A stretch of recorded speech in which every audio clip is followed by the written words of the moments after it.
अस्सलाम वालेकुम स्टूडेंट्स, क्या हाल हैं जी आपके। उम्मीद करता हूँ आप ठीक होंगे। Welcome to the computer test services academy. ये जी कल पेपर हुआ है ADLDA और म्यूनसिपल ऑफिसर का 27/4/2025 को। कंप्लीट 100 मार्क्स का पेपर आपके साथ शेयर करेंगे। सब्जेक्ट वाइज भी यहाँ पर मैक्सिमम क्वेश्चंस की डिवीजन हमने की है, एक्सप्लेनेशन भी मौजूद है। पूरे 100 मार्क्स आपके साथ शेयर करेंगे, ठीक है। उसके अलावा आपको पता है कि ज़िलादार का पेपर आगे होने वाला है, AD टीपा का पेपर होने वाला है, तहसीलदार की जो अपकमिंग 40 सीट्स हैं या अदर जो सीट्स हैं उनके ऊपर मेरी कल वीडियो आ चुकी है, उसको आप ज़रूर वॉच कीजिएगा। इससे पहले मैं आपके सामने चीज़ रख दूं कि हमारा पास्ट पेपर्स का सुपर सेशन इस वक्त जारी है। थोड़ा सा आप इसको लाजमी देखिए। इसके अंदर आप रजिस्ट्रेशन करवा सकते हैं। आज हमारा टेस्ट होने जा रहा है 2020 की फ़ाइल नंबर 7 और 8 का। उससे पहले मैं आपके सामने ज़रा ये 2019 का जो हमारा पेपर नंबर 7 हमने कल शेयर किया, ये मैं आपके सामने रखना चाहता हूँ। थोड़ा सा इसको देखिए। हम जो भी पेपर आपके साथ शेयर करते हैं उसमें हर क्वेश्चन के साथ उसकी एक्सप्लेनेशन ऐड की हुई है नीचे। डेली टेस्ट होता है, डेली 200 मार्क्स का आपको पास पेपर शेयर किए जाते हैं और विद एक्सप्लेनेशन शेयर किए जाते हैं। इस तरह का काम आपको पूरे पाकिस्तान में किसी एकेडमी की तरफ से प्रोवाइड नहीं किया जाता। और ये जो सेशन है बहुत ही ज़बरदस्त किस्म का सेशन है। जो भी इसे ज्वाइन करेगा, आई डोंट थिंक सो कि वो कोई पेपर फेल करेगा। फॉर एग्जांपल यहाँ पर क्वेश्चन नंबर 11 को आप देखें। The G20 is a leading forum consisting of, option C यहाँ पर करेक्ट है, 19 कंट्रीज़ एंड यूरोपियन यूनियन। अब नीचे वहाँ डिटेल भी हमने ऐड किया है। G20 group of 20 consists of 19 major economies and the European Union. It was established in 1999। ये एक रेलेवेंट क्वेश्चन है जो आपसे पूछा जा सकता है फ्यूचर में, क्योंकि अब आप सिर्फ पास पेपर्स को एज इट रट्टा लगा लें, कोई गुजारा नहीं है आपका, कोई काम नहीं है। तो हमारा जो सेशन है पास पेपर्स को बहुत ही ज़बरदस्त किस्म का सेशन है। इसके अलावा हमारा सुपर प्रीमियम सेशन भी चल रहा है जो कि सब्जेक्ट वाइज है, वो भी बड़ा ही बेहतरीन किस्म का सेशन है। आप उसको भी ज्वाइन कर सकते हैं, वो हमारा सुपर प्रीमियम सेशन है। अब क्वेश्चन नंबर 15 देखें। For example, Quaid-e-Azam Mohammad Ali Jinnah presented his 14 points in. Quaid-e-Azam ने अपने 14 नुकात कब दिए थे जी? 1929 में दिए थे। आगे उसकी डिटेल भी है। जिन्नाज 14 पॉइंट्स वर प्रेजेंटेड ऑन 28 मार्च 1929। आप एक चीज़ पर गौर कीजिएगा, जो इंपॉर्टेंट पॉइंट है उसको हमने बोल्ड कर दिया है। और ये पॉइंट्स आपने कहाँ दिए थे? दिल्ली में दिए थे, ठीक है। तो मतलब हर क्वेश्चन की एक्सप्लेनेशन है। इसी तरीके से अगर आप इस्लामिक स्टडीज़ के अपना इंग्लिश के क्वेश्चंस की तरफ जाएंगे जो कि काफ़ी मुश्किल होते हैं स्टूडेंट्स के लिए, वो मैं आपके सामने रख देता हूँ। वो बड़े ज़बरदस्त तरीके से आपको करवाए जा रहे हैं यहाँ पर, क्योंकि हर क्वेश्चन की वहाँ पर एक्सप्लेनेशन भी मौजूद है, ठीक है। यानी फॉर एग्जांपल यहाँ पर एक क्वेश्चन है द सिनोनिम ऑफ इनॉर्मस, तो नीचे उसका उर्दू मीनिंग भी लिखा हुआ है कि इनॉर्मस का मतलब है बहुत बड़ा या वसी।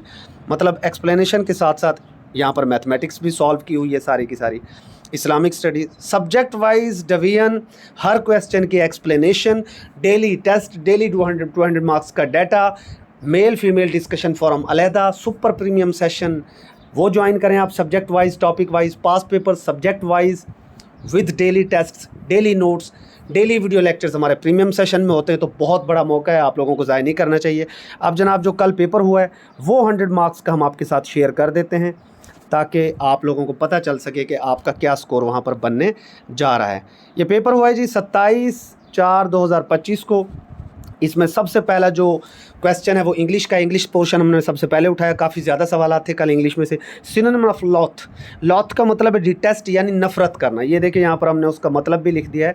लॉथ का क्या मतलब है? नफ़रत करना। जैसे हम कहते हैं ना कि यार मैंने ये सिनोनिम एंटोनिम्स आपको सुपर प्रीमियम सेशन में ये लफ्ज़ करवाया हुआ है। मैंने कहा था यार खून का लोथड़ा आप देखो ना तो आपको नफ़रत सी होती है। खून के लोथड़ा किसको अच्छा लगता है? तो लॉथ, लोथड़े से नफ़रत, ठीक है। ये एक निशानी मैं बताता हूँ आपको, ट्रिक्स बताता हूँ अपने हर लेक्चर में। लॉथ, लॉथड़े से नफ़रत।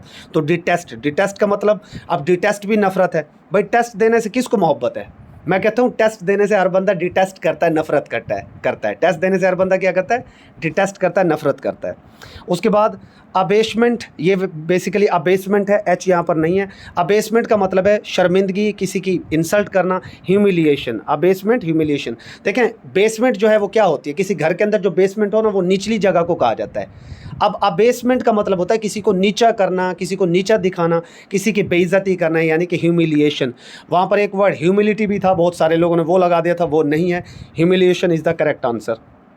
थर्ड सिनोनिम वहाँ पर पूछा गया था, सिनोनिम ऑफ प्रेज वर्दी। भाई प्रेज वर्दी होता है तारीफ़ के काबिल।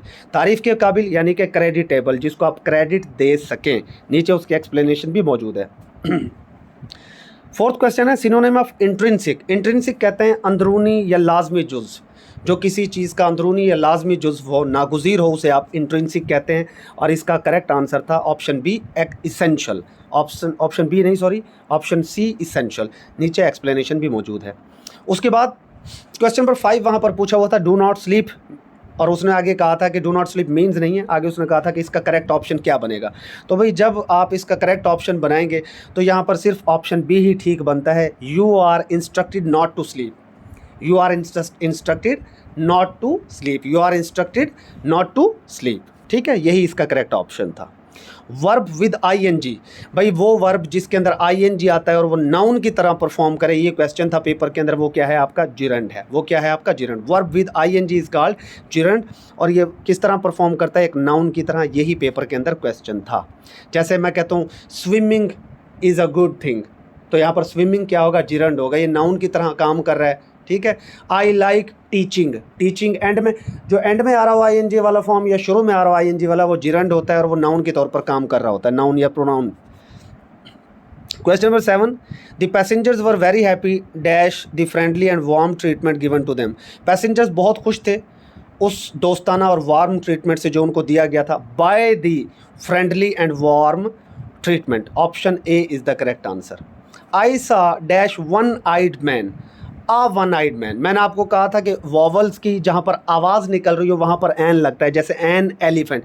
वॉवल की आवाज़ क्या है, अलिफ होती है वॉवल की आवाज़, ठीक है, ठीक है, क्योंकि ए से अलिफ बनता है। ई में भी जो है अलिफ की आवाज़ आती है, जैसे आप ए लिखें, उर्दू में लिख के देखें, वॉवल ए, वॉवल ई, उसके बाद वॉवल ओ, फिर उसके बाद वॉवल आई, इसमें अलिफ मदा की आवाज़ आ जाती है, ए ई आई ओ यू, उसके अंदर फिर ये की आवाज़ आ जाती है यू में। यानी अलिफ की आवाज़ आए कहीं पर, अलिफ मद आ की आवाज़ आई या ये की आवाज़ आए तो आप एन लगाते हैं। For example an elephant, elephant अलिफ से बन रहा है, ठीक है।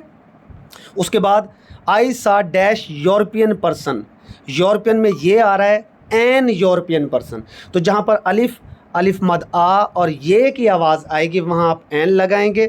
वॉवल के लिए सिर्फ वॉवल नहीं देखना होता, उसका साउंड देखना होता है आपने। तो आई सा आ वन आइड मैन, यहाँ पर वन आ रहा है तो वन जो है वो वाव से बन रहा है, तो वाव वॉवल की आवाज़ नहीं देता, लिहाजा यहाँ पर ए आएगा। ये मैंने आपको वॉवल्स के अंदर, पार्ट्स ऑफ स्पीच के अंदर, जहाँ पर मैंने आपको ये सारा कुछ बड़ी डिटेल से पढ़ाया था, ठीक है, सुपर प्रीमियम सेशन में।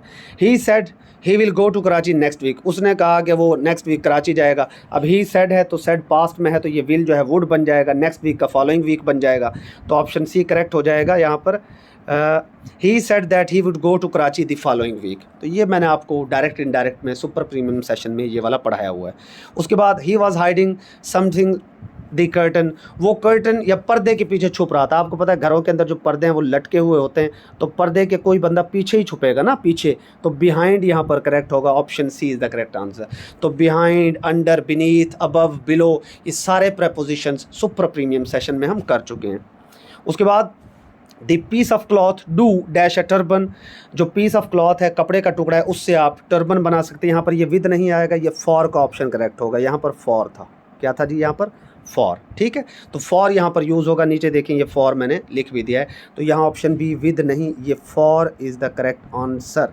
विद नहीं होगा फॉर, कि जी टर्बन या पगड़ी जो आप बनाते हैं उसके लिए आप कपड़ा इस्तेमाल करते हैं, कपड़े के ज़रिए वो बनाई जाती है। ये देखें नीचे एक्सप्लेनेशन है, a piece of cloth is used for making a turban, तो यहाँ पर फॉर ही यूज़ होगा, विद गलत है। उसके बाद क्वेश्चन नंबर 12 है we sit dash the shade of mango tree, तो ये प्रेपोजिशन मैंने सुपर प्रीमियम सेशन में आपको बड़ा डिटेल से पढ़ाया था कि जब भी आप किसी दरख्त के नीचे बैठते हैं तो आप अंडर द ट्री बैठते हैं, दरख्त के नीचे। अगर वो पूछे I am sitting dash the tree, तो अंडर द ट्री होता है हमेशा, अंडर द ट्री। लेकिन जब वो आपसे शेड की बात करें तो शेड जो है ना बिल्कुल घास की तरह ज़मीन के ऊपर, यहाँ पर नीचे उसका साया बन रहा होता है, तो साए के आप अंदर बैठते हैं, in the shed, in the shed, in. अगर इन का ऑप्शन ना हो तब आप ये वाला ऑप्शन भी यूज़ कर सकते हैं, अंडर वाला। बट जब पेपर में इन का ऑप्शन था तो इन ही करेक्ट होगा, अंडर करेक्ट नहीं होगा। हमेशा इन द शेड होता है, अंडर द शेड नहीं होता, करेक्ट यही है, ठीक है। उसके बाद you should put buy something for a rainy day, तुम्हें मुश्किल हालात के लिए कुछ ना कुछ बचा कर रखना चाहिए। Put by means to save for future use, तो पुट बाय ये पास्ट पेपर्स में क्वेश्चन है, पास्ट पेपर्स में आप कर चुके हैं। करेक्ट सेंटेंस, यहाँ पर ऑप्शन ए करेक्ट है। माई आंट, मेरी आंटी, फिर कॉमा लगाओगे, हु लिव्स इन कराची, फिर कॉमा लगाओगे, इज़ अ डॉक्टर, यहाँ पर भी। तो ये इनको तीनों को आपने, जो ये यहाँ पर 3 फ्रेजेस बन रहे हैं, इनको आपने अलग अलग करना है कॉमा के ज़रिए। My aunt who lives in Karachi is a doctor, इनको आपने सेपरेट करना है कॉमा के ज़रिए। He is walking along the road, तो ये प्रेपोजिशन में मैं आपको पढ़ा चुका था। अलॉन्ग द रोड एक प्रेपोजिशन है, सड़क के साथ साथ वो चल रहा था। फिर मैथमेटिक्स के क्वेश्चन हैं। क्वेश्चन नंबर 16 है, सॉल्व 51 + 5, ये 56 हो जाएगा। 56 में से 3 माइनस करें 53 हो जाएगा। 53 और 7 60 हो जाएगा। 60 में से 5.1 माइनस करें तो 54.9 will be the correct answer. उसके बाद 17वां सवाल है, if and B can do a work in 12 days, अगर ए और बी मिलकर 12 दिन में काम करें, ए बी सी मिलकर 8 दिन में काम करें, तो सी अकेला वो काम कितने दिन में करेगा? तो इसका करेक्ट आंसर था 24 डेज़। नीचे इसका सल्यूशन भी हमने दे रखा है कि ए और बी मिलकर अगर काम करेंगे एक दिन में तो वो टाइम लेते हैं 12, यानी कि 1/12 हो जाएगा। ए बी सी का 1/8 हो जाएगा। सी के लिए आप क्या करेंगे, 1/8 में से 1/12 को ऑफकोर्स आप माइनस करेंगे, जवाब आएगा 1/24। डेज टेकन बाय सी 1/1/24, बस सीधा है यार, 1/24 आ गया तो 24 करेक्ट आंसर होगा। ये मैं आपको मैथमेटिक्स के पोर्शन में सुपर प्रीमियम सेशन में इसकी ट्रिक्स, ये कंप्लीट मेथड आपको सिखा चुका हूँ। उसके बाद a point P 0-7 lies on, 0-7 कहाँ पर लाई करता है भाई? देखो ना, ये x एक्सिस और y एक्सिस। 0 का मतलब तो ये है कि आप यहाँ दरमियान में पड़े, ना x पर ना y पर, ठीक है। ये जो पॉइंट 1 होता है ना, ये x को जाहिर करता है, और ये पॉइंट B ये y को जाहिर करता है, ठीक है। अब ये -7 है तो मतलब -y। ये देखें, ये आपके पास x एक्सिस है और ये आपके पास y एक्सिस है, ठीक है। ये पॉजिटिव एक्सिस हो गया, ये माइनस x एक्सिस, ये प्लस में आपका y एक्सिस हो गया ऊपर, नीचे आपका माइनस का y एक्सिस हो गया। तो -7 मतलब ये 1 2 3 4 5 6 7, कहीं यहाँ पर जाकर वो पड़ा होगा -7 का पॉइंट, ठीक है, इस तरीके से। तो क्योंकि x वाला पॉइंट तो 0 हो गया ना, x तो हो ही नहीं सकता, तो ऑफकोर्स ये कहाँ पर होगा, y एक्सिस पर होगा, y वाला करेक्ट आंसर है। उसके बाद volume of sphere when radius is 3, भाई सफ़ियर का जो फार्मूला है वॉल्यूम का वो होता है 4/3 πr³। 4/3 πr³। तो ये 131 नहीं बनेगा, ये बनेगा आपके पास, क्योंकि पाई के साथ वहाँ पर जवाब था, तो ये पाई के साथ था 36 πcm³, इसका आंसर होगा 36, ऑप्शन बी।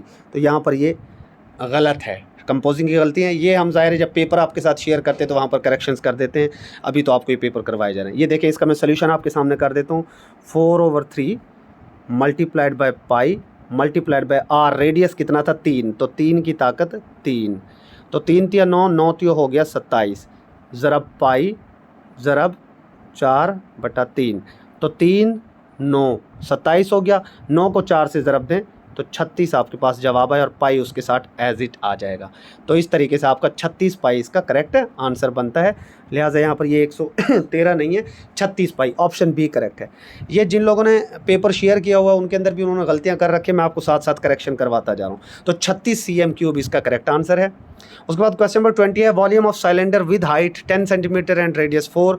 तो भाई ये πr²h, याद रखना जब भी वॉल्यूम निकालते हैं आप सिलेंडर का तो वो निकालते हैं एरिया ज़रब हाइट, एरिया ज़रब हाइट। एरिया का फार्मूला क्या होता है, πr², ज़रब हाइट का क्या होता है h, तो ये आ गया उसका वॉल्यूम πr²h। तो इसका जवाब आता था 502.4 cm³, 502.4 cm³। अच्छा, पिछला क्वेश्चन अगर उसने पाई के बगैर पूछा था, अगर पाई के बगैर उसने पूछा है तो भाई ये 113 ठीक है, और अगर पाई साथ था उसके तो फिर 36 पाई वाला ठीक होगा। ये भी ख्याल रखिए, अब क्वेश्चन पेपर के ऊपर डिपेंड करता है। आई थिंक वहाँ पाई के साथ था तो 36 वाला ऑप्शन ठीक होगा, ना कि 113 वाला, ठीक है। तो भाई ये जो वॉल्यूम ऑफ सिलेंडर है πr²h, तो यहाँ पर πr²h, पाई 3.14 होता है, आर यहाँ पर कितना है, रेडियस 4 है, 4 का स्क्वायर कितना हो गया 16, हाइट कितनी है 10, इन सब को ज़रब दो तो 502.4 cm³। तो फार्मूले के साथ आपको हल करके हमने दे दिया।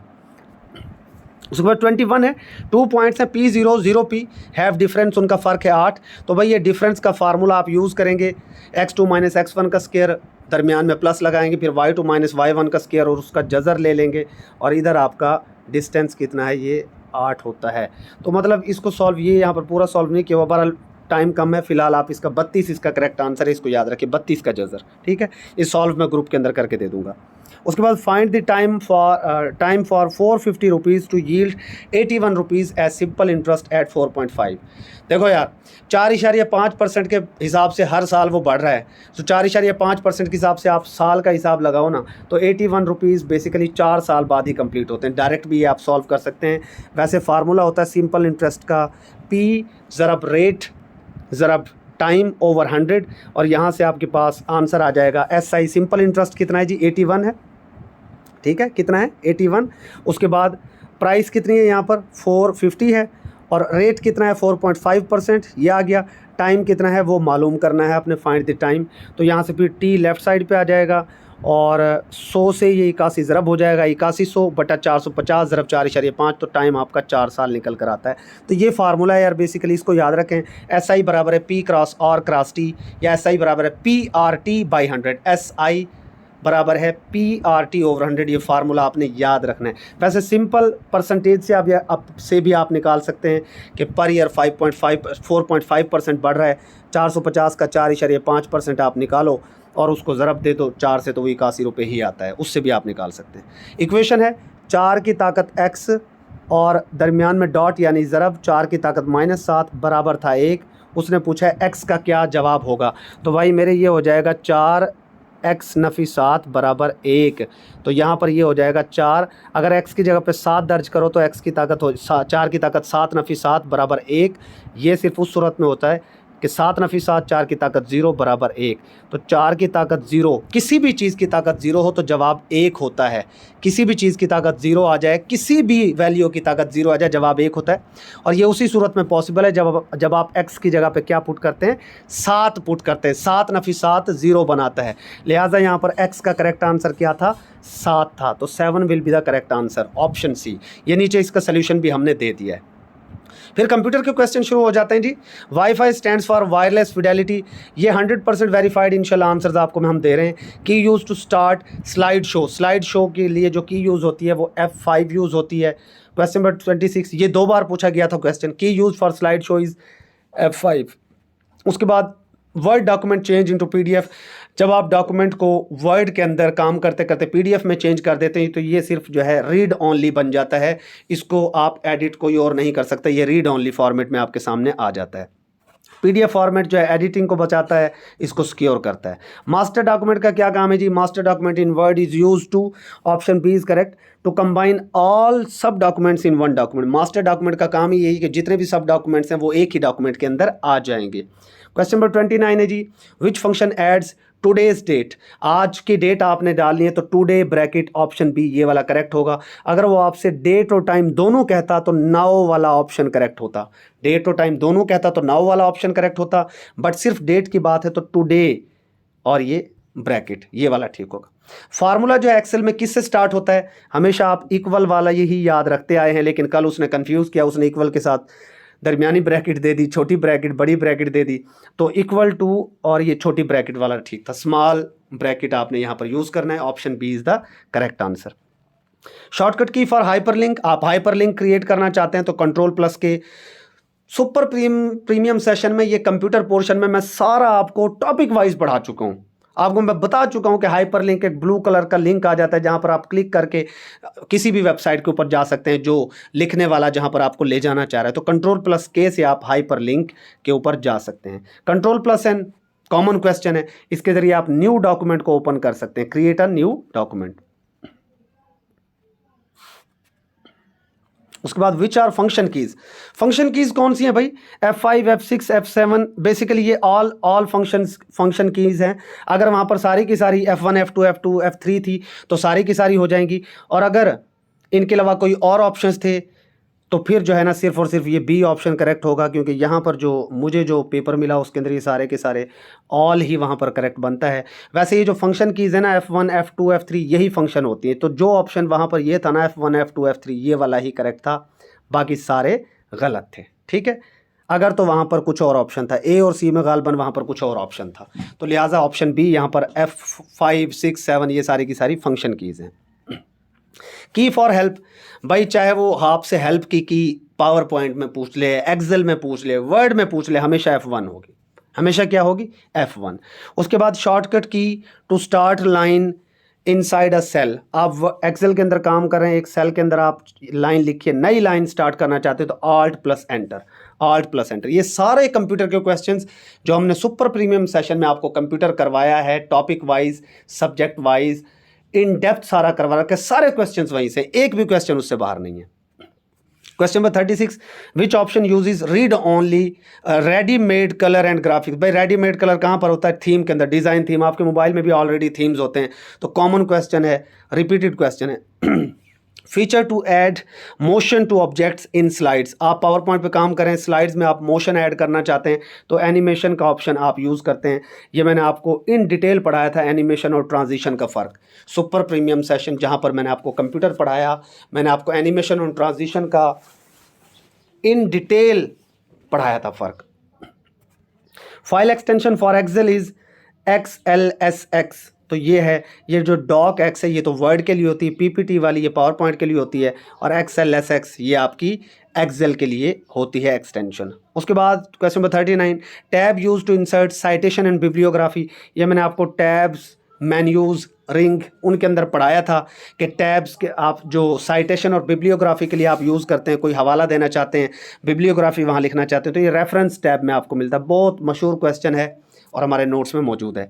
ये अल्हम्दुलिल्लाह कंप्यूटर के सारे क्वेश्चंस हमारे सुपर प्रीमियम सेशन में आपको हमने करवा रखे हैं।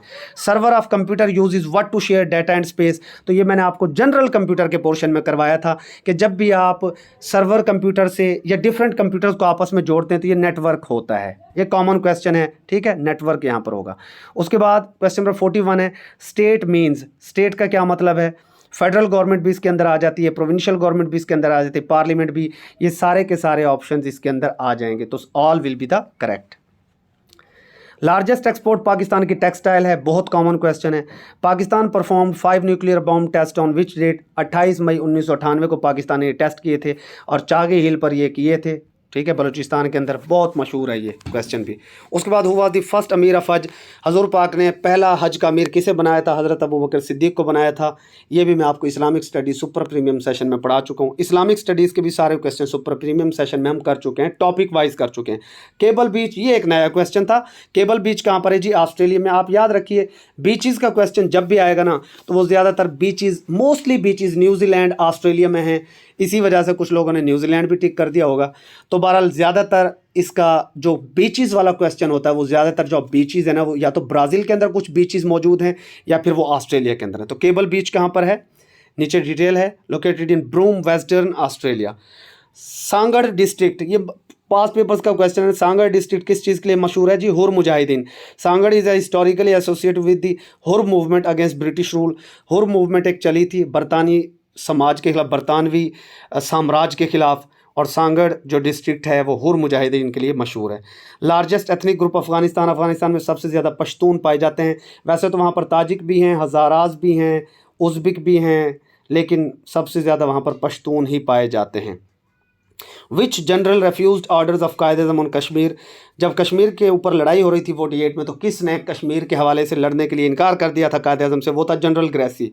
ये दूसरा आर्मी चीफ था पाकिस्तान का, पहला फ्रैंक मैसरवी था, उसने इनकार नहीं किया था। कुछ लोग वो लगा के आ गए थे, ऑप्शन में गालबन वो भी था। जनरल ग्रेसी ने इनकार किया था और वो कहता था जी जब तक ब्रिटिश गवर्नमेंट मुझे अप्रूव नहीं करेगी मैं अटैक नहीं करूँगा। तो ब्रिटिश गवर्नमेंट ने भाई क्यों अनाउंस करना था? क्योंकि ब्रिटिश गवर्नमेंट की तरफ से तो आर्मी चीफ मिला हुआ था इंडिया को। इंडिया का गवर्नर जनरल तो उस वक्त लॉर्ड माउंटबेटन था ना। लॉर्ड माउंटबेटन ब्रिटिश था, तो वो क्यों भाई सपोर्ट करेगा कायद-ए-आज़म या उसके स्टांस को? Which Indian professor stated that India is illegally occupying Kashmir.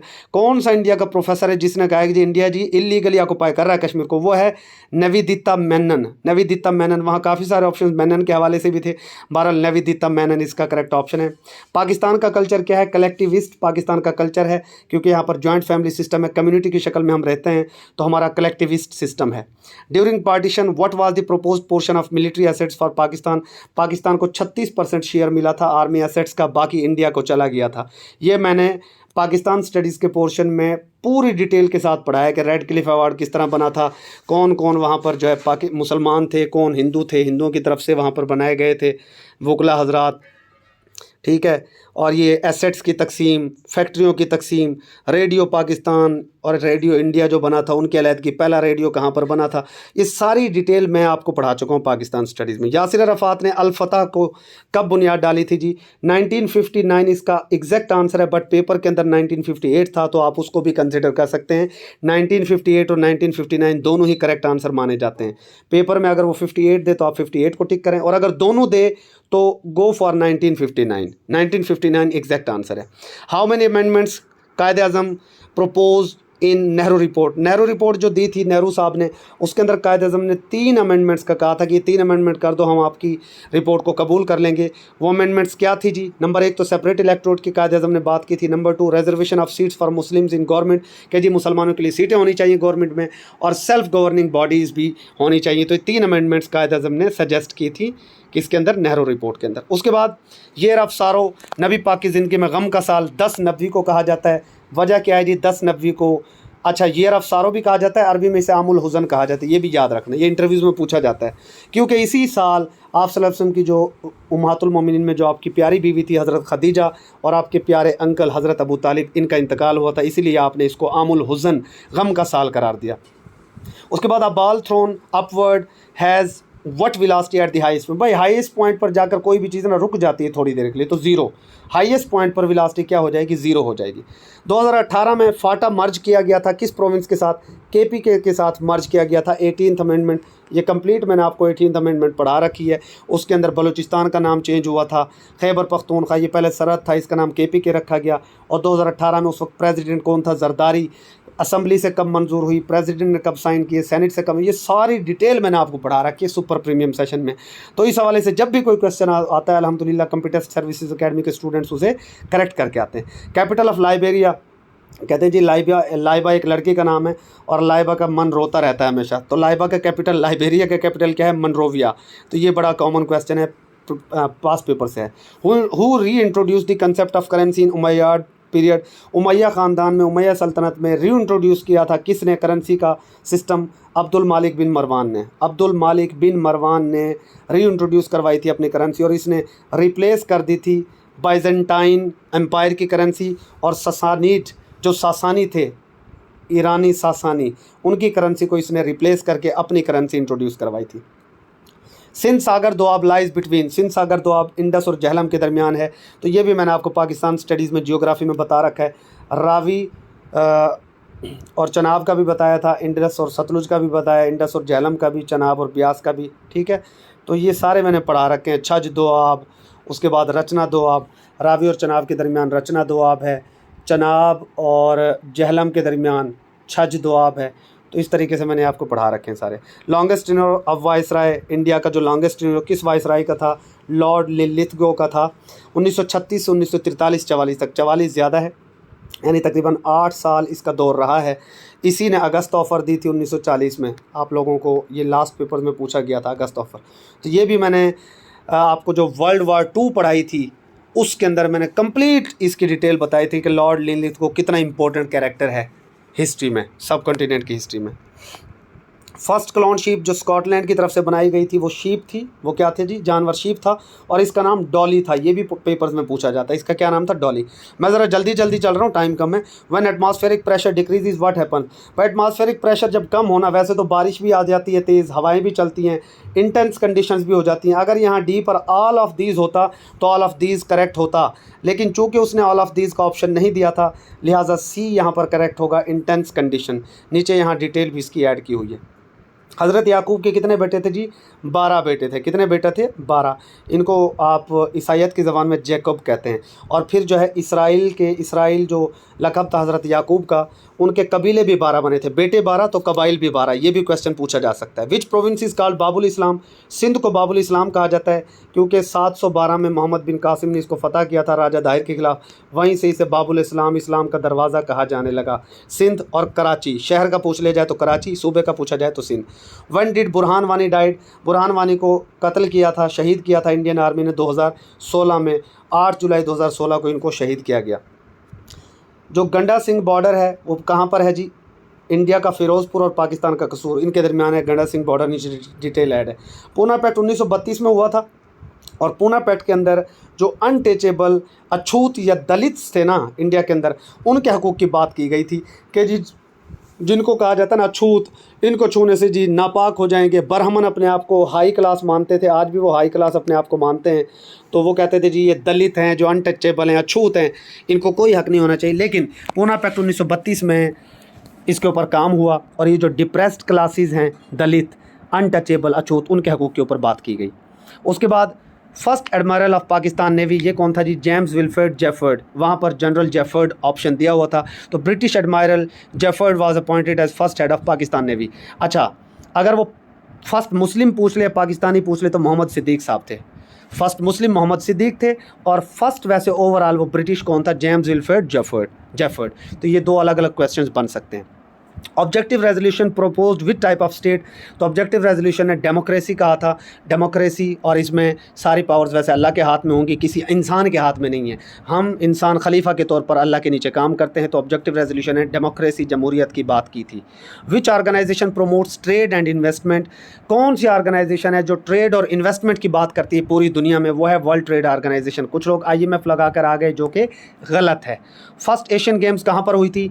India के अंदर हुई थी। नीचे डिटेल भी ऐड है। पहली जो एशियन गेम्स हैं वो इंडिया में हुई थी, न्यू दिल्ली में हुई थी, 1951 में हुई थी। तो ये दो क्वेश्चंस भी पूछे जा सकते हैं, कहाँ हुई थी? न्यू दिल्ली में। कब हुई थी? 1951 में। कसर नमाज कौन पढ़ता है जी? मुसाफिरों के लिए कसर नमाज रखी गई है। आई थिंक 48 किलोमीटर से अगर आपका फासला ज़्यादा हो तो आप असर, ज़ोहर, इशा, इन सब में कसर कर सकते हैं। चूँकि फ़जर में तो होती ही 2 रकात हैं, उसकी कसर नहीं बनती। मगरिब में 3 रकात हैं, उसकी कसर नहीं बनती। 2 नमाज़ों की कसर नहीं बनती। बाकी ज़ोहर की 4 की जगह आप 2 पढ़ेंगे, असर की भी 4 फ़राइज़ की जगह 2 फ़र्ज़ पढ़ेंगे, इशा भी 4 फ़राइज़ की जगह सिर्फ़ और सिर्फ 2 फ़र्ज़ पढ़ेंगे। इसको आप कसर कहते हैं, यानी नमाज को मुख्तसर करना। 48 किलोमीटर, इसको थोड़ा कंफर्म कर लीजिएगा। लाइटनिंग रॉड किसने बनाई थी? बेंजामिन फ्रैंकलिन ने। बहुत कॉमन क्वेश्चन है। अच्छा, इंटरेस्टिंग बात यह कि अल्हम्दुलिल्लाह तकरीबन 85 to 90 questions the computer test services academy के सुपर प्रीमियम सेशन और हमारे पास पेपर्स की जो एडिशनल इन्फॉर्मेशन है या पास पेपर्स हैं, उन्हीं में से आए हुए हैं। Generator converts which energy into electrical, तो जनरेटर भाई मैकेनिकल एनर्जी से इलेक्ट्रिकल एनर्जी बनाता है। बहुत कॉमन क्वेश्चन है साइंस का। फिर जीके के क्वेश्चन है, सन यत सेन, ये किसका फादर है जी? इसको चाइना का फादर माना जाता है, क्योंकि Sun Yat Sen led the revolution that overthrew the Qing dynasty of China. इसने किस डायनेस्टी का इख्तिताम किया था? किस हुकूमत का? किंग डायनेस्टी का। ये भी पूछा जा सकता है नेक्स्ट पेपर्स में। वारधा मंदिर स्कीम जो है बनाई थी एजुकेशन के मुतालिक, और ये मेरा आपसे क्वेश्चन है, मैंने पिछले पेपर में आपको पढ़ाया था। कौन था जिसने स्कीम बनाई थी? एक मुसलमान था, उसने बनाई थी, लेकिन ये एजुकेशन से रेलेवेंट थी। या आप मुझे बताएं कि वो बंदा कौन था। Salivary gland produce which enzyme, salivary gland जो है वो कौन सा एंजाइम प्रोड्यूस करता है? ये जनाब पेटाइलिन प्रोड्यूस करता है। एमाइलेज का गालबन वहाँ ऑप्शन नहीं था, लिहाजा पेटाइलिन ही आपका करेक्ट ऑप्शन होगा। पी गालबन साइलेंट है, टाइलिन या पेटाइलिन जो भी है, इसको देख लेना। तो ये आपको स्टार्च में ब्रेक कर देता है, to break down starch, starch को ब्रेक करता है, पीट के स्टार्च को ब्रेक कर देता है ये। मिक्सचर अगर आपके पास हो हाइड्रोजन का, मीथेन का, कार्बन मोनोऑक्साइड का, तो ये कोल गैस बनाता है। क्या बनाता है? Coal gas. ये एवरेज साइंस में मैंने आपको पढ़ाया हुआ है। Name of PIA hotel in New York, Pakistan का जो होटल है न्यूयॉर्क में, उसका क्या नाम है? रोज़वेल्ट होटल। रोज़वेल्ट होटल बड़ा कॉमन क्वेश्चन है। फॉल्स सीलिंग, जो छतों के ऊपर आप सीलिंग वगैरह करते हैं, वो क्या है? इंसुलेशन करती है छतों की। ना कमरे सर्दियों में ठंडे होते हैं, ना गर्मियों में गर्म होते हैं, ठीक है? तो ये खूबसूरती भी बढ़ाती है और इंसुलेशन भी होती है इससे। 81 सवाल है, what improved in ranking bye Fitch for Pakistan in April 25। Fitch ने पाकिस्तान की रैंकिंग इंप्रूव की 2025 में। क्यों? क्योंकि पाकिस्तान में रेमिटेंसेस भी बढ़ी हैं, बाहर ममालिक जो हमारे पाकिस्तानी वो हमें पैसे भेज रहे हैं जी। Implementation on IMF plan, IMF को प्लान को भी हम इम्प्लीमेंट कर रहे हैं बेहतरीन तरीके से। रिडक्शन भी हुई है हमारे बैरूनी कर्जा जात में। तो all of these was correct. ये 100% वेरीफाइड आंसर्स हैं। आपका जो स्कोर बनता है एग्जैक्ट आप कमेंट्स में लाजमी बताइएगा। किस चीज़ को दूसरी चीज़ से सिफात की वजह से बरतरी देना या उस जैसा करार देना क्या कहलाता है जी? तशबीह देना, तशबीह देना कहलाता है। ये भी पास पेपर्स का क्वेश्चन है। First capital of Abbasi dynasty, Abbasi हुकूमत जब आई थी, इसने आपको पता है उमैया ख़ानदान की हुकूमत को गिराया था। ये मैंने आपको पढ़ा रखा है। तो शुरू में इसने अपने जो कैपिटल है ना वो कूफा बनाया था, कूफा। हज़रत अली ने भी अपना कैपिटल कूफा ही बनाया था, दारुल हुकूमत। कूफा के बाद फिर बाद में इन्होंने जो अपना कैपिटल है ना वो बगदाद को बनाया था, जब इन्होंने बगदाद की तामीर की थी। और आपको पता है उमैया ख़ानदान जो है वो दमिश्क को लेकर चला है अपने कैपिटल के तौर पर। तो ये 3-4 क्वेश्चन हैं जो बार बार आपसे पेपर्स में पूछे जाते हैं, इनको अच्छे तरीके से याद कर लीजिए। अब्बासिया ख़ानदान ने किसकी हुकूमत गिराई थी? उमैया ख़ानदान की। अब्बासिया ख़ानदान ने पहला कैपिटल कौन सा बनाया था? कूफा। तो Kufa was the correct answer, ठीक है। कूफा के बाद इन्होंने कौन सा कैपिटल बनाया था? बगदाद। और बगदाद से पहले जो उमैयाद थे उन्होंने कैपिटल किसको रखा था? दमिश्क को। तो ये बड़े कॉमन क्वेश्चन है। हज़रत अली ने भी कौन सा कैपिटल रखा था? कूफा। नेक्स्ट पेपर्स में पूछा जा सकता है। कांग्रेस ने कौन सी राउंड टेबल कॉन्फ्रेंस मिस की थी? पहली और तीसरी मिस कर दी थी जी, पहली और तीसरी। दूसरी इन्होंने अटेंड की थी। अच्छा, अल्लामा इकबाल ने कौन सी मिस की थी और कौन सी अटेंड? आप कमेंट्स में बताइएगा प्लीज़। खुदा की बस्ती किताब है, शौकत सिद्दीकी ने लिखी है। इसके कितने चैप्टर्स हैं, कितने अबवाब हैं जी? 11 अबवाब हैं। क्वेश्चन नंबर 86 यहाँ कंप्यूटर का नीचे आ गया। What is the inner most position of the file? My document, city, market, computer. तो यहाँ पर कंप्यूटर करेक्ट आंसर मुझे डिफरेंट जगहों पर मिला, लेकिन हो सकता है सिटी या मार्केट बनता हो। आई थिंक मार्केट भी बन सकता है, इसको प्लीज़ कंफर्म कीजिएगा कमेंट्स में। बहरहाल फ़िलहाल कंप्यूटर हमने यहाँ पर सिलेक्ट किया। उसके बाद 87 है, transnational advocacy networks and epistemic communities are linked by. भाई एपिस्टेमोलॉजी जो है ना, ये इसके अंदर वैसे भी नॉलेज की बात होती है। एडवोकेसी की आप बात करें, ट्रांसनेशनल एडवोकेसी, फिर नॉलेज की बात करें, तो ऑफ कोर्स यहाँ पर जो है ना आपका जो एक्टिविज़्म है वही करेक्ट होगा। वहाँ पर कोई ऑप्शंस था ना नॉलेज एंड एक्टिविज़्म का, वही करेक्ट था। नॉलेज एंड एक्टिविज़्म के हवाले से जो भी ऑप्शन था वही करेक्ट है। हज़रत Mohammad married home in 5th हिजरी। हज़रत मोहम्मद सल्लल्लाहु अलैहि वसल्लम ने 5 हिजरी में किससे शादी की थी? हज़रत ज़ैनब बिनते हज से। हज़रत ज़ैनब बिनते हज, हज़रत ज़ैद बिन हारिस, हज़रत ज़ैद बिन हारिस या हज़रत ज़ैद बिन हारिसा, जो आपके ग़ुलाम भी थे, जिनका कुरान पाक में ज़िक्र है, जो आपके मुँह बोले बेटे भी थे, उनकी बीवी थी। हज़रत ज़ैद बिन हारिसा ने इनको तलाक दी, तो अल्लाह के हुक्म से नबी पाक सल्लल्लाहु अलैहि वसल्लम ने उनसे निकाह किया, ताकि इस रिवायत को तोड़ा जा सके। लोग समझते थे कि सौतेले बेटे की या मुँह बोला बेटा, सौतेला नहीं, मुँह बोले बेटे की बीवी से निकाह नहीं हो सकता, लोग ये समझते थे। लेकिन नबी पाक ने इस रिवायत को तोड़ा और नबी पाक ने कहा कि जी मुँह बोला बेटा जो आपके सगा नहीं है, उसकी बीवी से आप निकाह कर सकते हैं। हज़रत ज़ैनब बिनते हज लासानी थी अपने हुस्न में, तो अल्लाह ताला के हुक्म से बहरहाल इनसे नबी पाक का निकाह हुआ था। इसकी डिटेल भी आप चेक कर सकते हैं, ये मैंने आपको सुपर प्रीमियम सेशन में बड़ा डिटेल से पढ़ा रखा है। तो ये जितने क्वेश्चंस यहाँ पर मैं आपको करेक्शन करा रहा हूँ, जब आपको पेपर हम शेयर करेंगे ग्रुप के अंदर पूरा पेपर, तो वहाँ पर मज़ीद डिटेल भी इसके अंदर थोड़ी ऐड की जाएगी और हर क्वेश्चन की करेक्शन भी हो जाएगी। अभी मैं 100 क्वेश्चंस प्रोवाइड करना चाह रहा था, इसलिए मैं कह रहा हूँ कि आपको प्रोवाइड कर दिया जाए डाटा, ताकि आप अपना स्कोर चेक कर सकें। मैं जल्दी इसलिए चल रहा हूँ कि वीडियो लंबी हो जाती है। Cyber security is use to, cyber security का काम है अनऑथराइज्ड एक्सेस को रोकती है, मॉडिफिकेशन कोई नहीं कर सकता, एक्सप्लॉयटेशन को रोकती है। All of these was the correct answer. China ने लॉन्ग मार्च 5B लॉन्च किया था जी, कब लॉन्च किया था? 29 अप्रैल 2028 को। वैसे 28 अप्रैल भी इसकी एग्जैक्ट आंसर बनता है, लेकिन 29 अप्रैल बहरहाल मोस्ट एक्यूरेट है। फाइनल हुआ था 29 अप्रैल को। 29 अप्रैल 2021 करेक्ट आंसर था। इब्लीस की मजलिस शोरा किस किताब में है जी? अरमगान हज्जाज में है, बाले जिब्रील में नहीं है। अरमगान हज्जाज करेक्ट आंसर है, ठीक है। उसके बाद इनडायरेक्ट में तब्दील करना था। He exclaimed with wonder it is a very beautiful scene.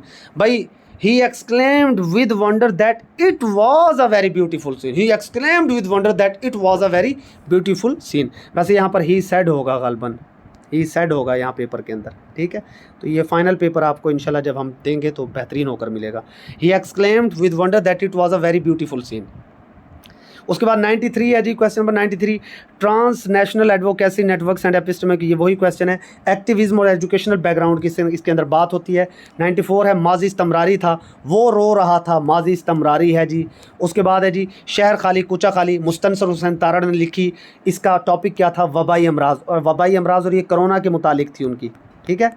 Mustansar Hussain Tarar, ये नेक्स्ट पेपर में आ सकता है, कोरोना के मुतालिक थी। कौन सा वबाई मर्ज था? कोरोना। यूसुफ बेकारवां का मतलब है अकेला, जो बिल्कुल तन्हा हो। जाड़े की चांदनी का मतलब है बेफ़ायदा चीज़। उसके बाद फॉल सीलिंग का क्या काम है? ये पहले आ चुका है, इंसुलेशन को इम्प्रूव करता है। Hydrogen methane carbon monoxide coal gas के लिए है। What is name of PIE hotel? Roosevelt hotel. 3-4 question repeat हो गए, तो जो मिस हुए क्वेश्चन वो हम इंशाल्लाह आपको फर्स्ट पिन कमेंट के अंदर शेयर कर देंगे जैसे हमें मिलते हैं। और 100 मार्क्स का पूरा पेपर आपको इंशाल्लाह इसी वीडियो के नीचे शाम तक जो 3-4 क्वेश्चंस मिस हुए हैं आप लोग प्लीज़ बताइएगा कमेंट्स में। हम फर्स्ट कमेंट में पिन करके डाल देंगे, डिस्क्रिप्शन में भी डाल देंगे। तो जो भी पेपर हम सॉल्व करते हैं पूरा 100 मार्क्स का आपके साथ शेयर किया जाता है। और ये ऑथेंटिक आंसर्स हैं, इंशाल्लाह इसके अंदर गलती नहीं होगी। फिर भी ह्यूमन एरर हो सकता है, अगर कोई मिस्टेक आपको नज़र आती है तो आप प्लीज़ कमेंट्स में ज़रूर बताइएगा। ठीक है, अभी हमारा सुपर प्रीमियम सेशन स्टार्ट हो रहा है न्यू, और पास पेपर्स का टेस्ट एंड डिस्कशन सेशन भी स्टार्ट हो चुका है। सुपर प्रीमियम सेशन की फ़ी भी बड़ी मामूली है, पास पेपर सेशन की भी फ़ी बड़ी मामूली है। फिल 4 ज्वाइन कीजिए और अपनी तैयारी को 4 चांद लगाएं और 80, 75, 78 स्कोर इंशाल्लाह आप हासिल करेंगे हर पेपर में। स्टे ब्लेस्ड, अल्लाह हाफिज़।